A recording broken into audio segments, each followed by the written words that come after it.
자, 이 생명의 말씀을 다 전하라 라는 제목으로 우리 하나님의 말씀을 증거하겠습니다. 예수님께서 부활하셨습니다. 사망 권세 이기시고 우리 주님께서 부활하셨습니다. 오늘은 제가 설교하는 들리는 말씀을 듣게 될 거고요. 또 우리 찬양대 부활절 칸타타로 노래하는 말씀을 듣도록 그렇게 하겠습니다. 그래서 오늘 성경 본문에 있는 이 말씀을 제가 묵상하고 준비하다가 참 우리 기독교의 진리는 굉장히 단순한데 때로는 이 설교 강단이라고 하는 이 자리를 통해서 너무 복잡하게 하는 것은 아닌가 그런 생각을 좀 하게 됩니다. 어제 저녁에도 제가 함께 교제하는 우리 목사님들 그 카톡방이 있는데 한 분이 그 본인의 그 책상 설교를 준비하는 그 위를 찍은 사진을 저한테 보내주셨더라고요.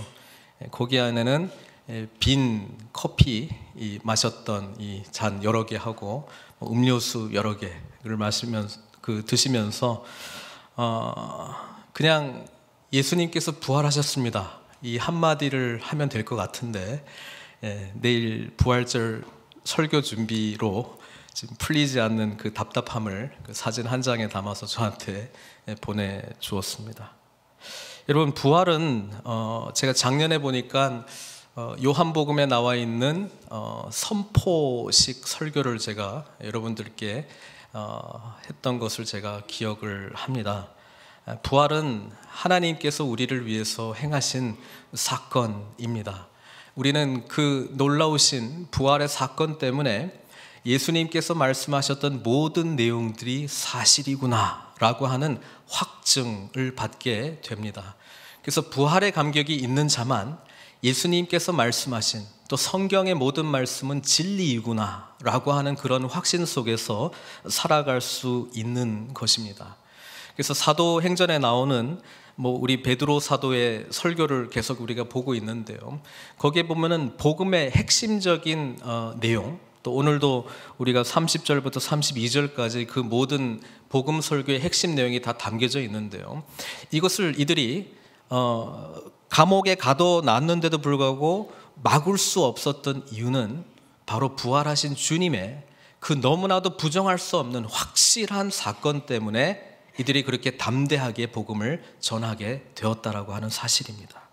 여러분, 하나님 나라의 복음은 어떤 누구도 막을 수 없습니다. 동의하든 동의하지 않든 상관이 없습니다. 주님께서 부활하신 것이 사실이라면 주님께서 말씀하시고 우리들에게 설파했던 모든 내용이 진실인 줄 믿습니다. 그 말이 진실이라면 하나님의 나라는 이미 시작되었고 도래할 것입니다. 오늘 우리들은 이 부활의 놀라운 사건 앞에서 어떤 결단을 해야 될지 우리는 정해야 되는 것입니다.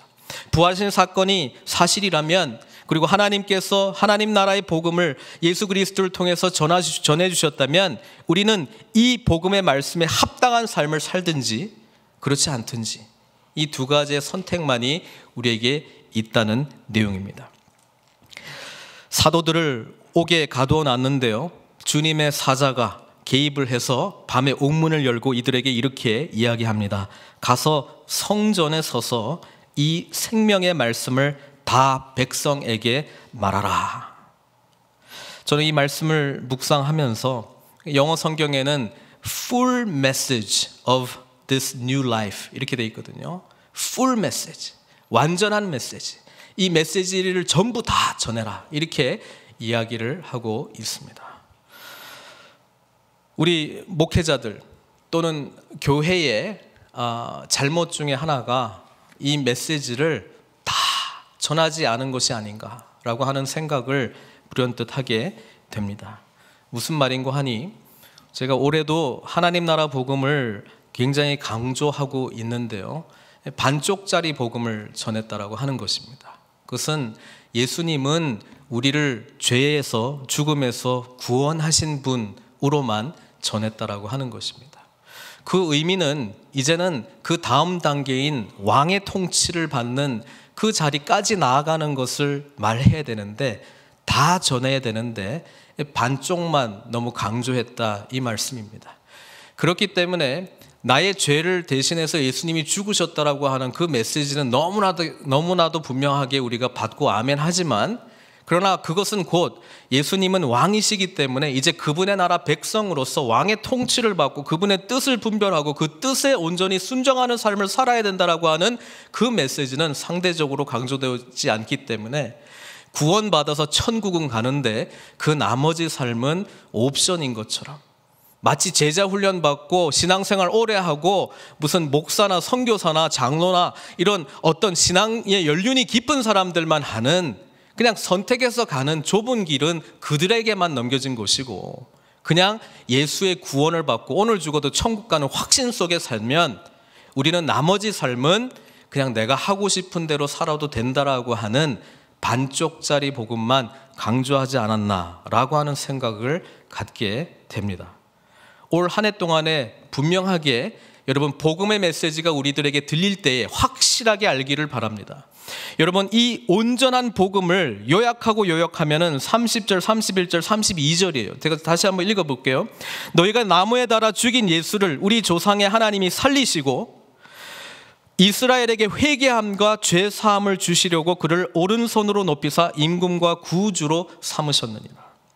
우리는 이 일의 증인이요 하나님이 자기에게 순종하는 사람들에게 주신 성령도 그러하니라. 나무에 달아 죽인 주님은 저주를 받은 삶이었습니다. 그것은 신명기에 이미 예언되어 있었습니다. 나무에 달린 자마다 하나님께 저주를 받은 사람이다. 그리고 예수님께서 십자가에 못 박혀 죽으실 수밖에 없었던 그 이유는 바로 주님께서 갈라디아서 3장 13절의 말씀처럼 우리를 위하여 저주를 받은 바 되서 율법의 저주에서 우리를 속량하셨기 때문이다 라고 분명하게 이야기하고 있습니다.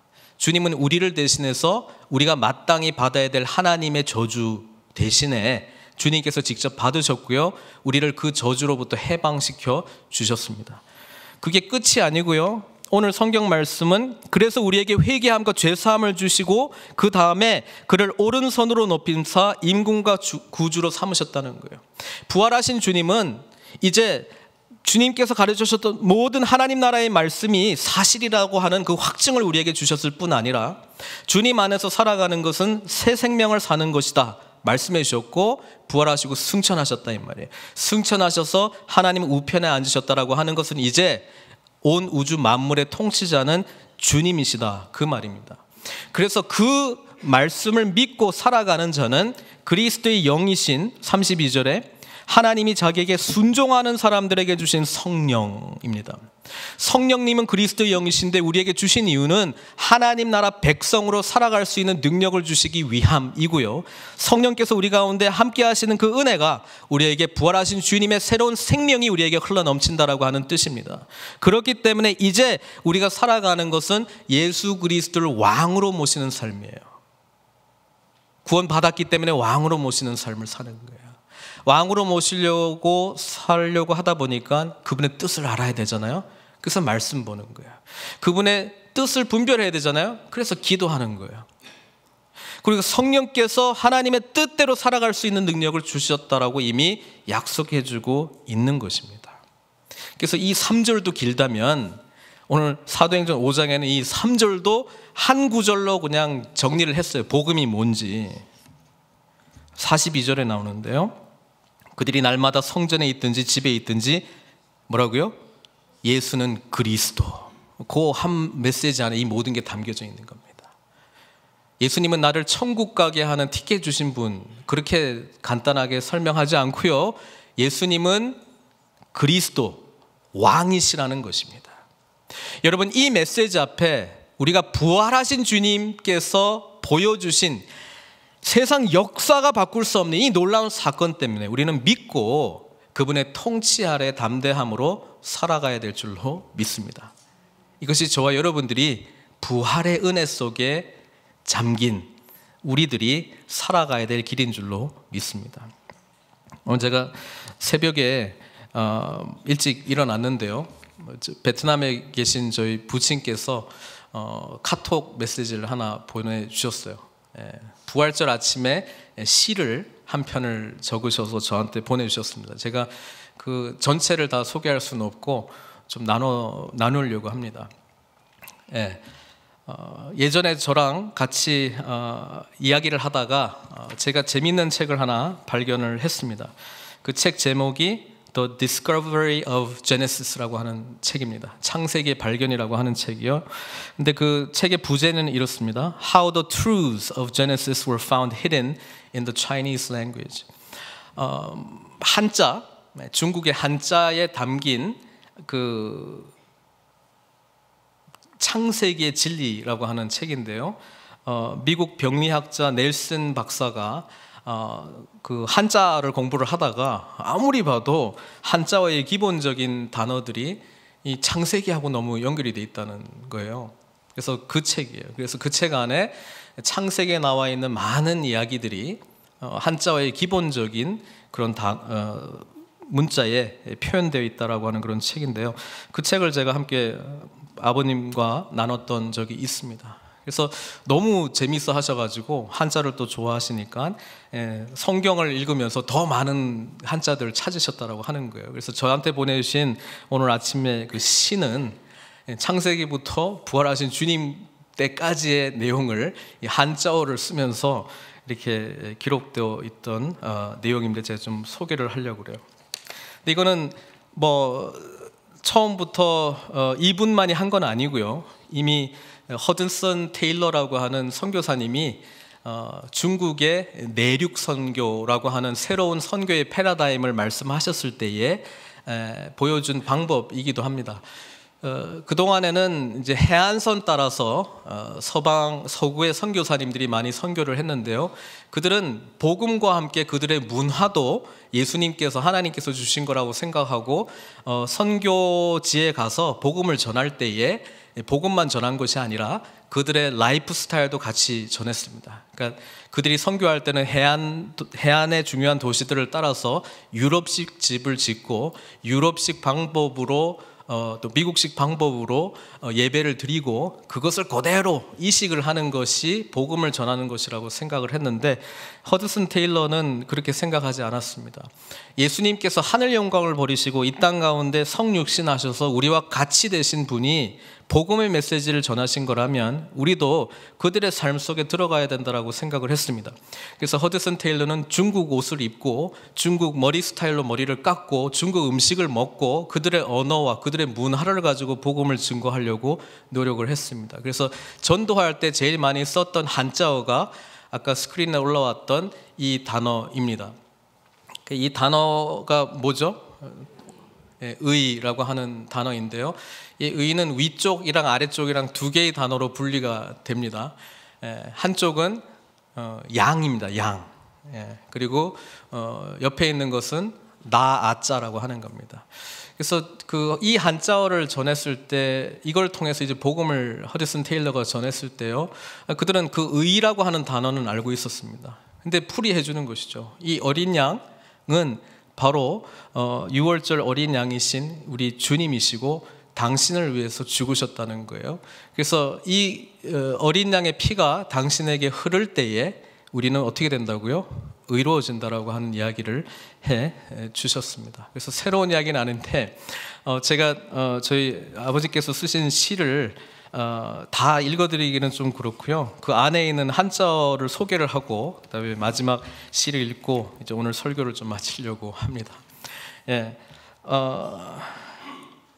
그 다음 슬라이드를 보여주시면 이건 뭐예요? 1. 그래서 태초에 우리 하나님께서는 성삼위일체 하나님 하나됨으로 존재하셨다라고 하는 거예요. 그래서 세상 우주 만물을 창조하시고 아담과 하와를 하나님의 형상으로 만들었을 때 우리는 이미 하나 되었다라고 하는 것입니다. 근데 아담과 하와가 범죄하고 난 이후에는 어떻게 됩니까? 하나님과 우리가 분리되었다라고 하는 것이죠.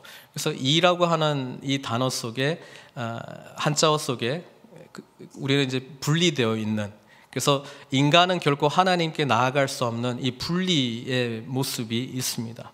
그래서 이 두 개에 나눠져 있던 것이 하나 되기 위해서는 어떤 모양이 되어야 되냐면 십자가 모양이 되어야 된다는 것이에요. 그래서 십자가로 우리 주님께서 오셨고 이 둘을 하나 되게 해 주셨습니다. 그러면 이 떨어졌던 이것이 하나가 되면 왕자가 되는 거예요. 그래서 예수 그리스도께서 우리에게 왕으로 오셨다라고 하는 내용입니다. 우리 예수님께서 사역을 시작하셨을 때에 성령께서 비둘기의 모양으로 주님께 임합니다. 그래서 우리가 주라고 불리는 이 한자어의 내용을 보면 마치 성령께서 임하신 모습처럼 우리들에게 임합니다. 여러분, 부활의 능력이 무엇입니까? 바로 이 왕 되시고 주님 되시는 우리 주님께 우리가 붙어 있으면 우리에게 무엇이 온다고요? 생명이 주어진다라고 하는 사실입니다. 그래서 생명에서 그 생, life를 나타내는 단어는 이렇게 보이죠. 우리가 그분께 붙어 있으면 생명이 주어진다라고 하는 사실입니다. 그래서 이 단어뿐 아니라 여러 단어를 가지고 부활절 아침에 시를 보내주셔서 제가 감동을 받고 좀 나누려고 합니다. 읽어드리겠습니다. 부활절 아침에 원래 하나였지요. 그분의 형상으로 지어졌으니까 우린 그분과 하나였다니까요. 그런데 그분과의 약속, 선악을 알게 하는 열매, 따먹지 말라는 그 약속 하나 지키질 못해 둘로 나눠졌지요. 결코 하나 될 수 없는 존재가 되었다고요. 아무리 노력해도 유토피아로 돌아갈 수 없는 절망적 실존 속에 살게 되었지요. 중략하겠습니다. 그런데요, 말라기 이후 400년 동안 아무 말씀도 없으셨던 그분이 정말 믿기 어려운 일을 만들었지요. 그건 신묘막측, 하늘에는 영광, 땅에는 평화, 주님의 특별 계시를 보인 거죠. 그분이 성육신으로 오신 겁니다. 그래서 1, 2의 구조가 십자가로 말미암은 진정한 왕의 희생으로 우리의 주가 되고, 우린 주님에게 그냥 얹히기만 해도 영원한 생을 얻게 되는 거랍니다. 오늘은 이 비밀이 실현된 날, 부활절 아침 다시금 두 손 모아 그분의 은혜 곱씹으며 기쁨으로 감격하면서 성화의 길로 나아갑니다. 2019년 부활절 아침에 사랑하는 성도 여러분, 주님의 생명에 저희들 손 하나 얹으십시다. 이미 우리를 위해서 행하신 놀라운 이 사건 가운데 주님을 붙드십시다. 그리고 부활의 생명 가운데 하나님 나라를 위한 증인으로 또 이 생명을 나누는 자로 쓰임 받으시는 저와 여러분들 되시길 주님의 이름으로 축원드립니다. 우리 함께 같이 기도하겠습니다. 오늘 부활의 메시지를 저희들에게 주신 우리 주님을 바라보면서 부활의 소망 가운데 살아나시는 저와 여러분들 되시기를 우리 주님께 기도드렸으면 좋겠고요. 여러분, 주님은 생명입니다. 우리 왕이십니다. 그분의 통치를 온전히 받겠노라고 하는 고백 속에 함께 나아가시기를 바랍니다. 이 시간 우리 기도로 주님께 반응하도록 하겠습니다. 함께 기도하시겠습니다. 부활의 주님을 찬양합니다. 우리들을 위하여 감히 다가갈 수 없는 하나님께 나아갈 수 있도록 십자가에 죽으시고 우리들에게 왕으로 오신 주님을 찬양합니다. 이제 우리의 죄를 회개하고 주님께서 부활하신 그 사건을 온전히 믿으며 저희들은 죄사함의 은혜를 받을 뿐 아니라 하늘로서 임하는 성령님의 놀라운 선물을 받게 된 줄로 믿습니다. 이제 주 되신 주님을 나의 왕으로 모시며 하나님 나라 백성으로 살아갈 수 있도록 하늘의 생명을 저희들에게 허락하여 주시옵소서. 주님 부활하신 그 은혜를 온전히 믿고 담대함으로 살아갈 수 있도록 인도하여 주시옵소서. 이 부활절 아침 생명 되신 주님께 우리의 손을 얹고 하늘로서 주는 그 생명 가운데 하나님 나라 백성의 삶을 온전히 누리는 저희들 다 될 수 있도록 은총 베풀어 주시옵소서. 모든 것 주님께 의탁드리옵고 예수님의 귀하신 이름으로 기도드리옵나이다.